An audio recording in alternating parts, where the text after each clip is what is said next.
Told you, MP3 files won't cut it. I want 24-bit, 96 kHz, uncompressed WAV files. I'll call you back. Hello, didn't see you there. Now you can see I'm sitting at this rather impressive looking mixing desk. This is the School of Sound Recording in Manchester, where I actually teach audio post-production. While you're here, let me just show you something. Completely pointless, but it looks good. There you go. Serves no real practical purpose, but it's an impressive light display anyway. But today, the thing that I'm particularly interested in isn't actually in the studio, it's up on the roof. So we're just heading up to the roof because today there's a promotional shoot going on for WD-40, and strangely enough, they've got Daniel Abaka. Action, Daniel.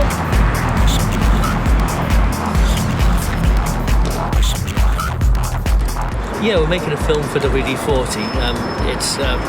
The story is that this chap has got a filthy barbecue. His mate's arriving in 5 minutes, and it's rush hour, so you couldn't drive as fast as someone could get across the rooftops using parkour. And action! Fastest and most spectacular, we kind of wanted to use parkour as a vehicle to kind of convey this kind of journey that a person takes to kind of, come to the aid of his friend really. So perfect opportunity to use Daniel Abaka, one of the country's best kind of free runners to do this. And we chose Daniel because he's the best there is. Really. Yeah, he does things that other people that I've not seen do. Kind of impressed us. So he was a perfect man for it really. Action! You have that kind of same feeling of the first time you see him on video. When you see him do stuff in real life, it's just like the wow factor all over again. You don't quite believe it when you see it on film. When you actually see him flip off a building, you just think this guy is a superhero. Yeah, he is. Well, that's kind of what it's like, isn't it? It's like his friend needs to do WD-40, and he's kind of in a sense a superhero. He's on top of a roof and he gets there quick. All these kind of spectacular flips and jumps that kind of normal person wouldn't be able to do really. So we're just up on the roof.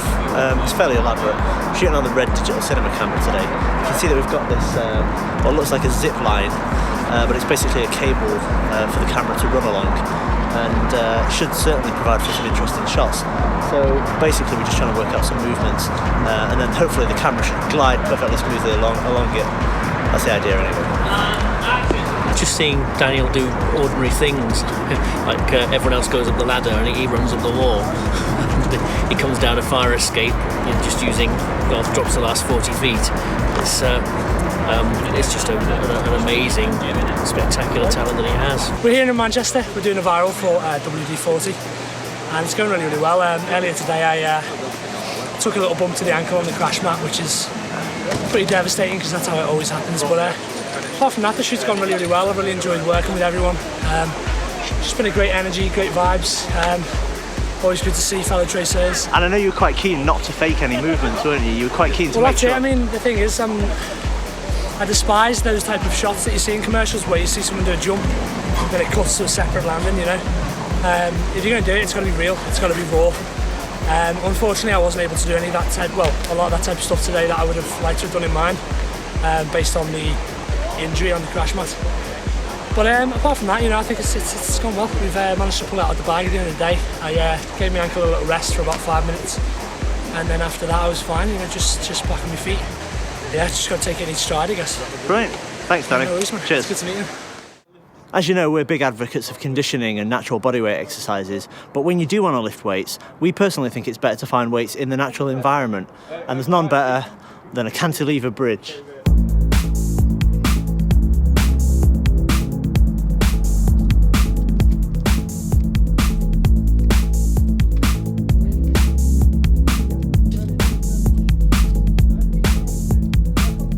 As you'll probably see, this bridge is quite a lot of fun to lift up. I mean, it's a bit kind of strange coming across something like this and thinking like, oh, why don't we try lifting it?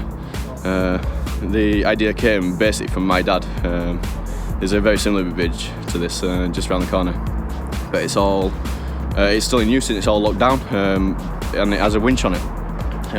My dad basically told me to try and hang on the winch and it would probably lift it just by hanging on this wire.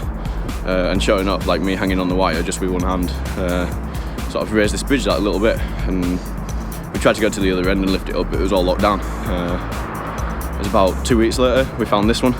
This one's all abandoned, the winch is gone, the locks have gone, and we're free to lift. It's awesome. I've never seen anything like it, and probably never find anything like it again. It's freaking cool. bit of a technique to this. Like, it's not too heavy. It's probably about, I don't know, one person's weight maybe. But it's the inertia of everything. Like, it's really hard to get moving, but once you're moving, you got to keep the momentum going. So you basically start with a bounce. It's good.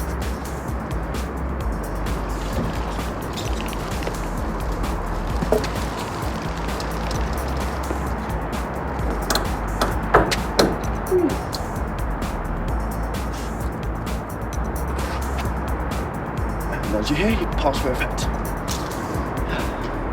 Just lifting up a bridge, it's fine.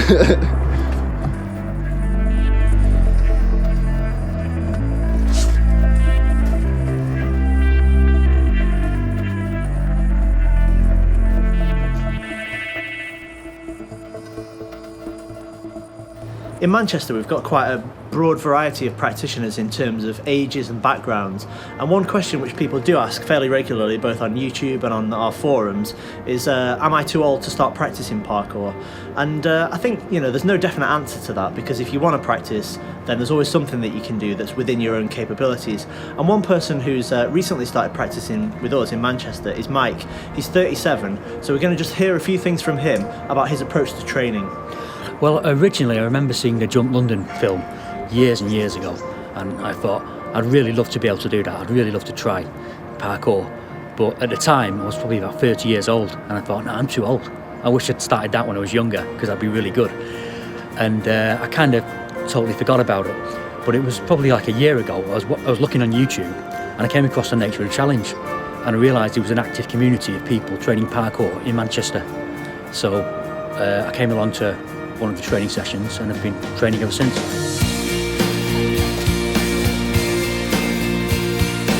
There's some things that take a lot longer to learn, just to generally get the muscle strength and tendons.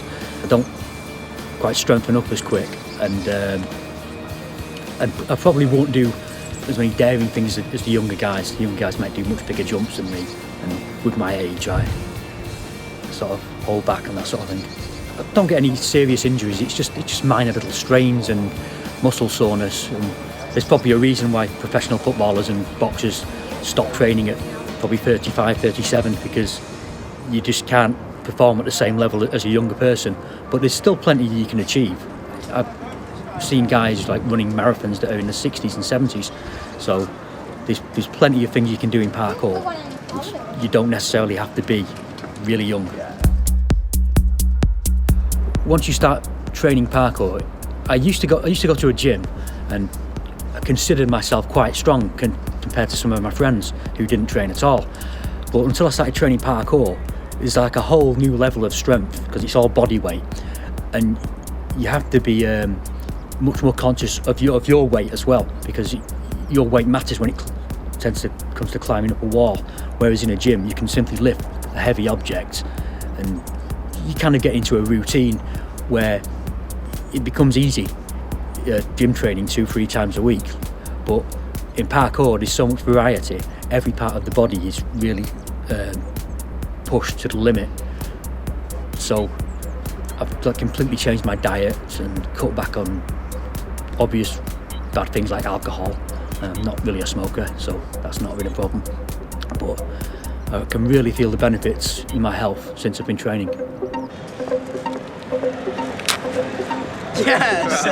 That's awesome! Yeah, that's it. Something which I think is often overlooked in parkour in general is just climbing. So let's say you encounter a wall. In a lot of situations where on a small wall with a decent run up, you can probably use a wall run technique, for example, to get up it.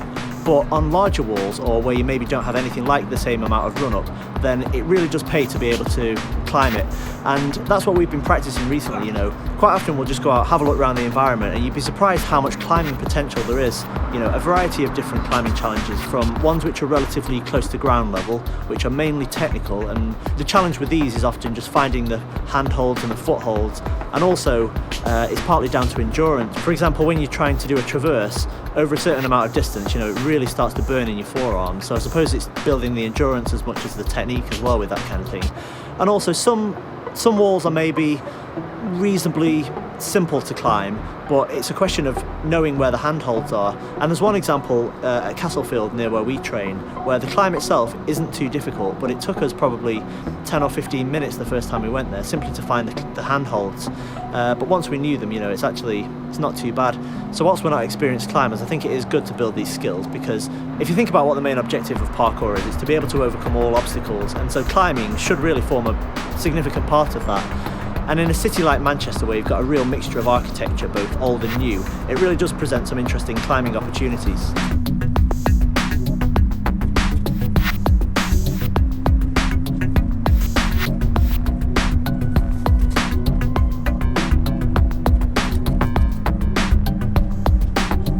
To me, I'd say it's a fundamental skill, because I think a lot of people are focused on kind of traversing horizontal ground, but particularly in an emergency situation, I think to know how to climb or to get to a higher point of vantage where possibly other people might not be able to get to is quite important. And particularly some of the dynamic upper body techniques, they just really help your overall movement, particularly for climb-ups and stuff. I've worked quite a lot on dynamic strength. Now I just want to maybe just look for some new scary climbs for me to push my nerves a bit, really. We tend to explore the environment a little bit, find some climbing potential, and initially, you know, we might think this wall maybe isn't climbable, and the techniques necessary to get up that particular obstacle are not always readily apparent to begin with. But through practice and through, you know, a bit of kind of creative thinking, usually over time you can get up a good proportion of the walls in the city. Well, there's all sorts of different reactions you get. Some, obviously the negative ones, and people who sort of ignore and act as if it's not really happening. But then you've got people who probably have done some sort of climbing, and they sort of recognise techniques, or they can see how difficult something must be. So they tend to be more appreciative. But there's plenty of opportunities in the urban environment. As a rock climber might really be doing it on a real rock face, whereas we're specialising in sort of urban climbing, really. The climb that we do out of the pit, I mean, you can do it like multiple ways. You can either kind of like shimmy up against the wall, or you can choose a much harder way of doing it. So that, you know, there's very small indentations in the wall that you can use to traverse along. And it's really quite difficult at times, and it does test your finger strength, because you are leaning out from the wall. And the last time I was doing it, as I was climbing out, I crossed my arms over and my shoulder couldn't take the weight, and so it dropped. But despite the injury, despite the fact that I hurt, the next time I did it, I was able to adapt the way that I moved. I was able to adapt my muscles in order to be able to take the strain. And you get that in climbing more often than you do in more dynamic movement, because you have more time to think. You know, if you take a lot of time to rest with it and just think about how you're actually traversing it, it can be a lot more taxing, but I know, maybe a lot more meditative in the way that you tackle the problem. Just running through a park, because we've heard that there's a protest going on about grapefruit. So I'm just going to find out why these people are so against grapefruit. Grapefruit vodka! Grapefruit vodka! Grapefruit vodka! So tell me what this protest is all about. It's all about grapefruits and how ridiculous they are. They're hard to open, they don't taste good, and they're ridiculous. I hate them. Everything about them. So what do you hope to achieve today? Well, Clegg said he'd make grapefruits easier to open and tastier, but he hasn't. Get them Tories out! All these police think grapefruit should be hard to open, and shit. It's ridiculous. Grapefruit should be hard to open and shit. The grapefruit! At the moment we're just looking at this movement over here. It's one of those really infuriating things, to be honest. Basically what we're trying to do is grab hold of this supporting beam here, and with a kind of sideways dyno, I suppose you could describe it, trying to get the top of the wall. I like this kind of thing because I suppose one thing that you often see in parkour videos is just the final successful movement, but I've been trying this anyway, on and off for the last couple of weeks, and I've not actually managed to get it. So I thought it might be interesting just to show you the process of actually failing at something and just repeatedly trying it again. Try not to make it too tedious, but basically the idea is hang on to here The objective is to swing sideways and try and get to the top. Because my arms are not particularly long, I'm finding it really difficult and I haven't managed to get it yet. Give it a shot.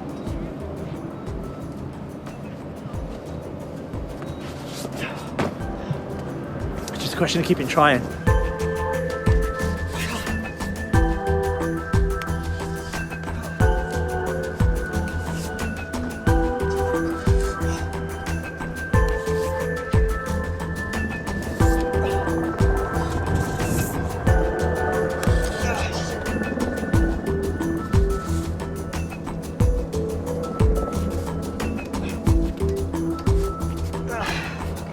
About time? Fucking hell. It's easy, dead easy. So I found that what I was doing wrong at the beginning is I was swinging into it just using upper body and not really using my legs to pop off the wall. So when I eventually swung up, took an extra step, which gives me like an extra 2 inches, then I can catch the top. So that's the trick. Shall I give it a go? I think you should. Okay. No, okay. Next part of the video.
We've actually come back another day, as you saw. I just did it. It's just that what I found with this particular movement is it's really about, obviously your right hand is on the cylindrical support section and your left hand is on that level kind of ridge bit underneath the beam, and it's as much about pulling with the left hand as it is with the right, so you've got to really treat it almost like a dyno type movement and really put the effort into pulling with your left hand so you can actually reach the top. And as you saw, I just managed to get it. So this is kind of the culmination of repeatedly coming back over the period of, you know, a few months, trying it periodically. And literally what you just saw was the first time I've accomplished it. What's funny as well, I mean, last time we were here, it hadn't been raining previously. So we were able to swing over here, but now we've got this huge wet patch that's trickled down. As soon as you put your feet on it, you lose your footing. Yeah. So we've actually been forced over here. It's kind of like nature has helped us. I finally finished the move.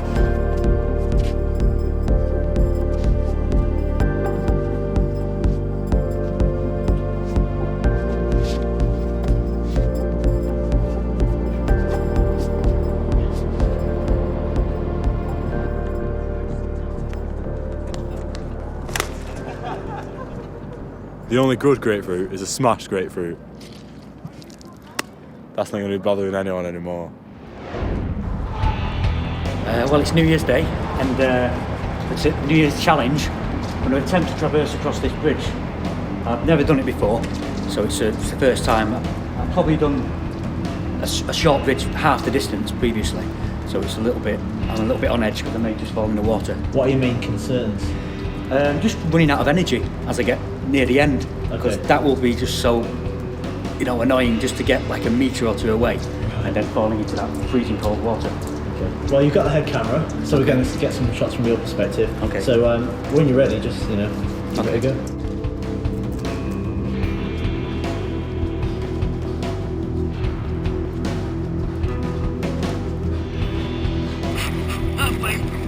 Come on, no return. It's getting harder.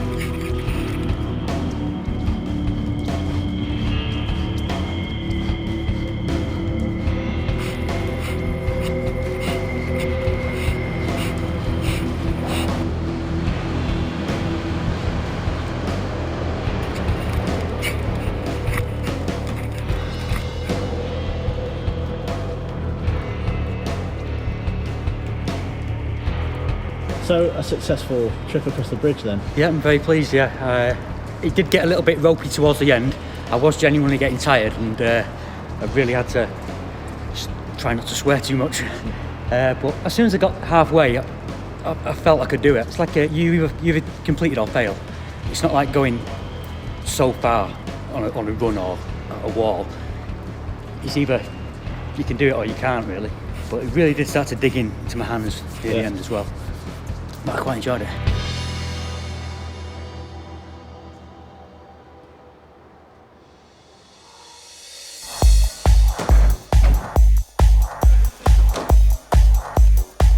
Every Sunday we come to this little gymnastics centre, and whilst it's not really parkour in any sense of the word, you know, it's more obviously gymnastics. We'll also incorporate some extra conditioning, as if we don't do enough, and it's just really an opportunity for people to work on whatever it is that they particularly want to work on in this environment, and just to build a different set of skills which you might not otherwise be able to build training in the outdoor environment.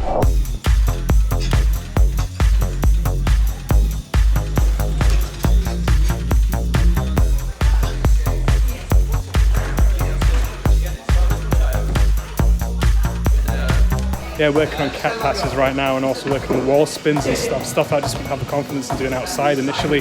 When I initially started parkour, I was about 18 stone, about 17 stone, 12 pounds it was. And even though I was training Tuesdays, Thursdays and on the Sundays here at the gym, I just wasn't losing the weight. I felt myself getting stronger, but I just didn't feel myself getting any faster. So I've been like on eating sensibly, not eating too late, eating stuff like cottage cheese, got rid of all the kind of fat food and all that kind of stuff. So I've dropped just over 2 stone in weight. I feel a lot better for it and stuff. And yeah, just hope to continue the whole healthy eating and everything else.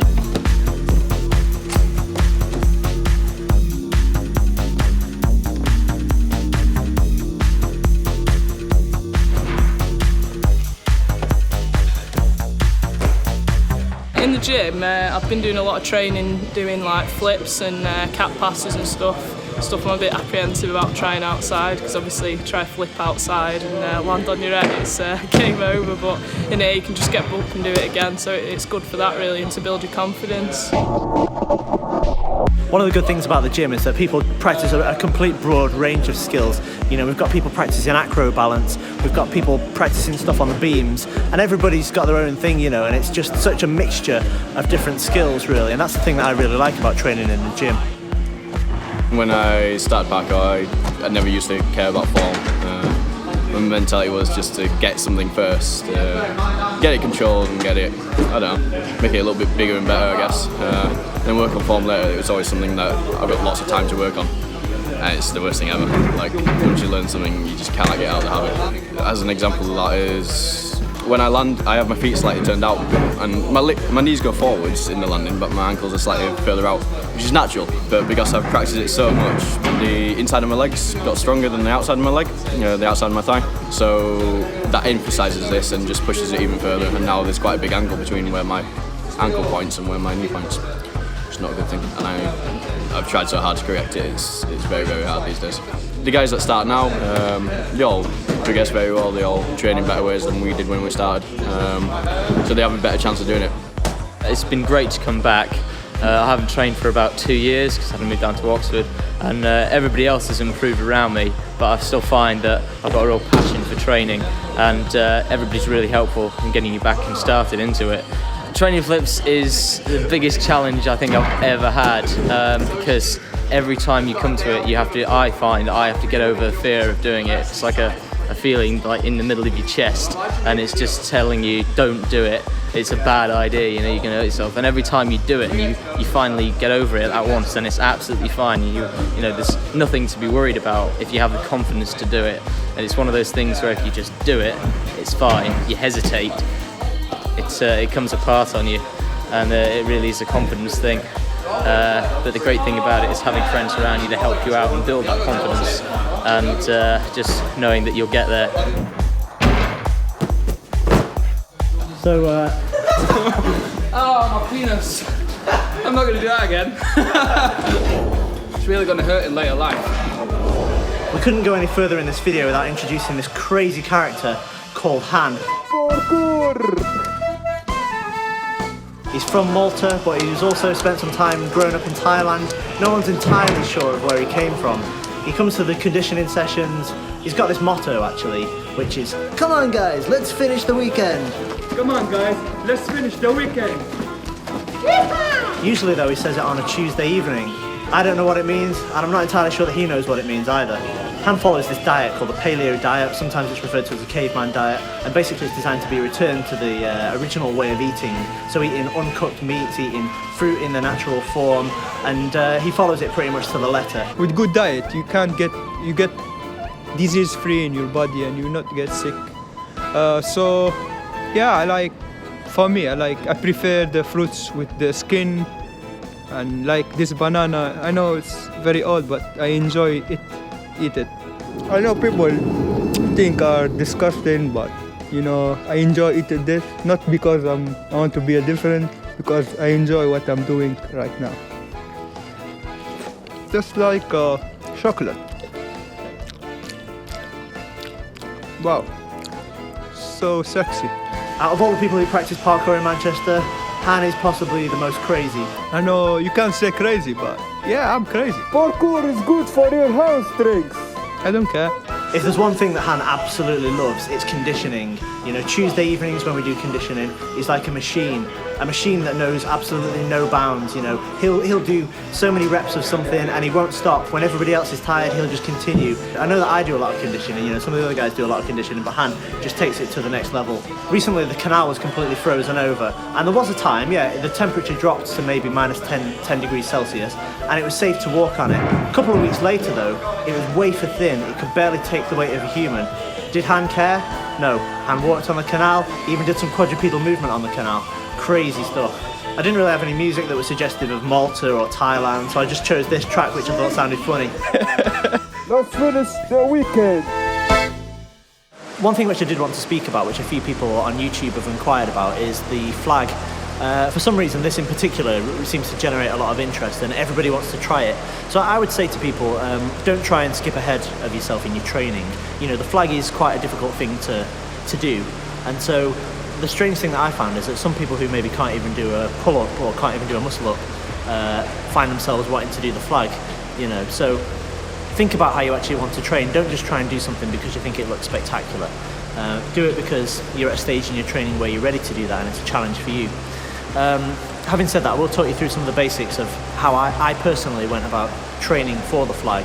So here you can see a shot of me demonstrating how I first went about doing the flag. So you can see that my upper arm is bent and my feet are actually pointing upwards. This is actually easier at first because your body isn't fully extended, and so the centre of gravity is closer to the bar, making it much easier to hold the position. Secondly, I would suggest a slight extension of this, still keeping your upper arm bent to start off with. Try lowering yourself down over time progressively until eventually your lower arm should remain straight, by the way, until eventually your upper arm is still bent but your body is in a more horizontal position, and this is a good natural progression from that first initial stage. The intention obviously with the flag is to ultimately get your arms completely straight, as you can see in this footage, and your body as horizontal as possible. Now if you look closely at this footage, you will spot the fact that my feet are probably slightly below the horizontal, which I'm aware of. That's something which I'm working on at the moment, but it's something which I'm trying to improve. So I think I've got it almost there, but I just need to really work on the form in order to get it spot on. So that's a little tutorial on the human flag.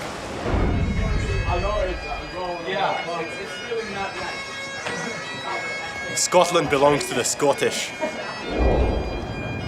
I'm currently on my way to Dean's house. Now recently Dean had a kid. Well, Dean didn't have a kid, but his wife did. So since then, basically Dean hasn't had quite so much time to train. So he's found a few innovative ways to train in his own house. So obviously since you've had Lucas, you've been having to find different ways of training. So what kind of stuff have you been doing? Well, because obviously I can't get out much anymore, I've just been putting him in the harness, doing some chin-ups, push-ups, squats, calf raises, and then some kettlebell stuff as well. And how does he take to the exercise? I mean, does he like it? He loves it. Any movement sends him asleep in no time. So by the time I've done like sort of 10 chin-ups or so, he's usually out cold, and then he'll sleep for hours after. So this is one of those points in the video where we stick a bit of music on and there's a montage of exercises. Here it comes. Get out.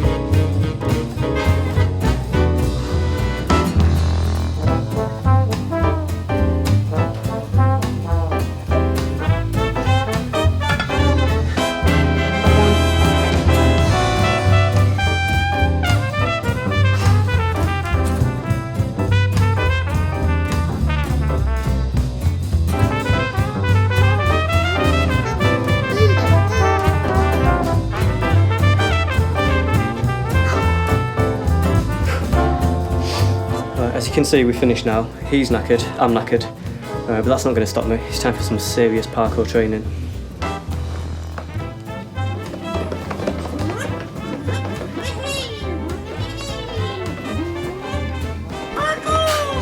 You used to be serious about parkour. I'm going.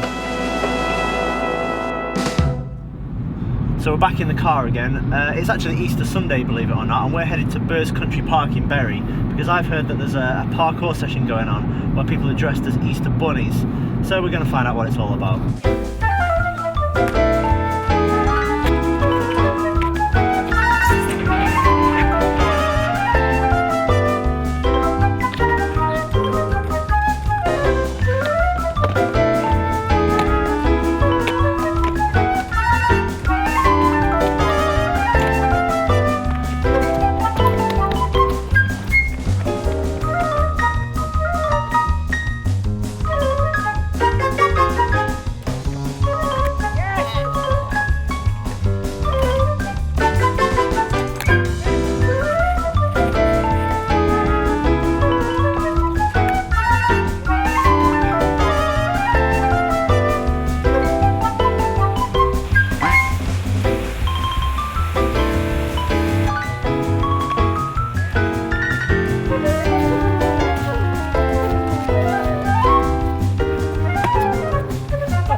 Well, this is Manchester's latest undercover spot.